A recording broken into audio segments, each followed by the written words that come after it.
What's good? It's your boy Hurricane with another Doctor Who review. I just saw the episode. Oh my god, what can I say? It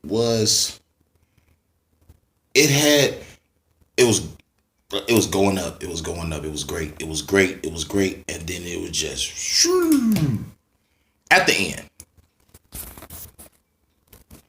The high level threat was there. The high level threat, the mystery was there. The acting was finally good, but it dragged on too long. It dragged on too long. The stories of the different, what the other characters was going through. All right, the episode is called "Can You Hear Me?" and it talks about the immortals. Like the immortals are motherfuckers that was here before the Time Lords. And if you're a fan of the Doctor Who lore, then you know the ones that was here originally was the immortals, the Eternals, the Guardians, and the Toymaker, the Reapers, the incarnation of evil, aka the monster from the Satan pit. You know, these motherfuckers was here before Time Lords. The only reason why Time Lords is on top is because they was more clever and more smart with the power of time and space.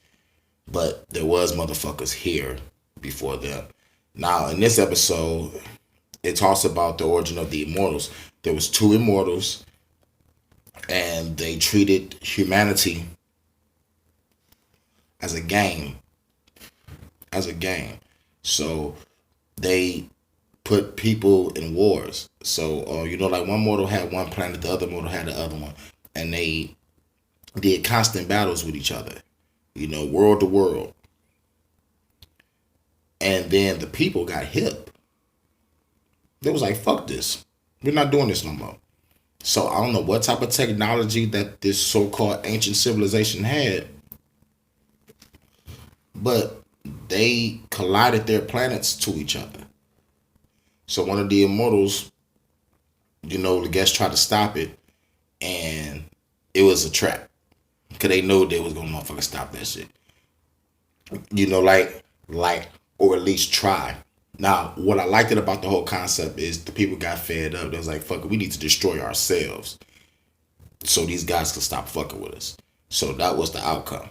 But one of the immortals escaped, came to Earth, and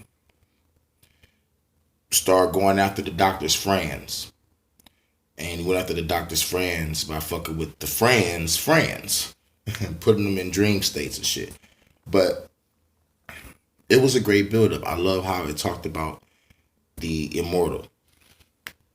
So like once the immortal tricked the friends into meeting the Doctor, and the Doctor and the friends go to the source of the problem, and they see someone trapped inside of this little prison of light. And one of the companions, Graham, was like, "Yo, that was in my vision. Not the vision, but in my nightmares and shit. We need to save her." So saving her is what the other immortal wanted to do. So now both immortals is free, and it's time to play. And it gets downhill from there. When the immortal gets free, it gets downhill. I'm thinking they about to go to Earth and just do some telepathic shit and make everybody go to war with each other.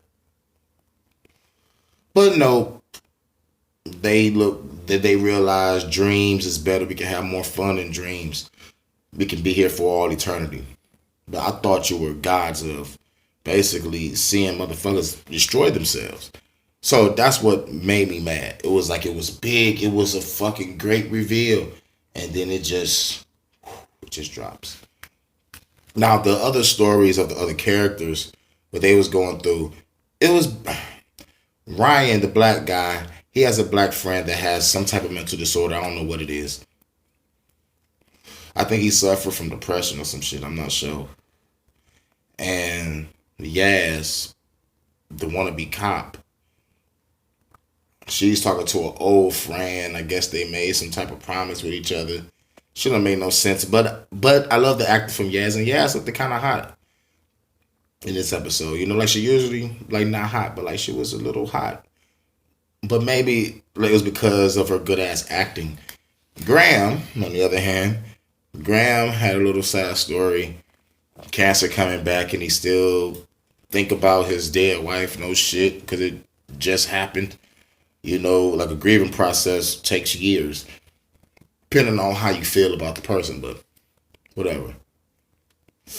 And then they go back in time to Syria, and it's a place where there's a whole bunch of mentally disturbed people there, and I'm like, come on, like, so y'all promoting mental illness? It was a lot of talking in it too, and the ending was very anticlimactic because the immortals is free now. They can cause all the destruction they want. They're stronger than the Doctor, you know, and like the confidence of the immortals, like it was just amazing. It's like they know that they're powerful. They're gonna do this, but they choose to go. We're gonna just attack them in their dreams. We're gonna be here for eternity. Man, she was dumb. I ain't like that. Yeah. Like y'all had a good high level threat. These are the last two episodes. I'm thinking this is gonna be a two-parter. I'm thinking the world about to be fucked up. So the next episode is a doctor gotta be in a race against time. But nope. Now, like I was happy that this episode was better than the episode Praxius. But shit, man, this episode was still it's still like it ended anticlimactic. I can't really say that I really too much like the ending, but I love the way they introduced the other entities that was in the Doctor Who lore that we ain't even see or hear from in a long time. But I wish that they they had the great big threat level. Like I wish they would have just acted on it. Because when they tell the story of the immortals, it was just all destruction with these guys. They treated planets like toys, you know, pawns. They could fight each other, rah, you know. But the doctor just puts them back in the trap, sonic screwdriver, you know, and like it was a wrap. Very anticlimactic. I want to say so far the best episode of this season to me was the Skyfall two-parter and the Nikola Tesla episode. You know, partly because Nikola Tesla's actor, the one that played him, I'm like, nigga, I really truly thought that was Nikola, real shit. But the episode, you know, I give it a, you know, like a 7 out of 10. You know, because like the flaws was it was too much talking. The ending was anticlimactic, and the bad guys you were supposed to make them stronger, man. It's like, come on, man. David Tennant went through some big threats. Matt Smith, big threats. David Capaldi, bigger threats. It's like, come on, man. Y'all making these high level bad guys turn into children when it gets down to the nitty gritty. Damn, Chris Chibnall. He had to put his 2 cents in because it was written by Chris Chibnall and some person named Charlene. I think Charlene had majority of the episode and Chris Chibnall was throwing in other plot points. Let's talk about mental illness. You know, because really, if you take out the mental illness part and you put in some Doctor Who shit, it would have been a good episode. But no, you want to focus on everybody's personal lives. We already know about their personal life. We already know. We don't need to be in depth with other characters. This is a waste of time. All that time should have been used towards being Doctor Who. Doctor Who is not Doctor Who no more. And come to find out, this episode got the lowest ratings ever. This is crazy. Come on, Chris Chibnall. We got one more episode left. And I know we gotta wait probably 2 years for the third season of Doctor Who.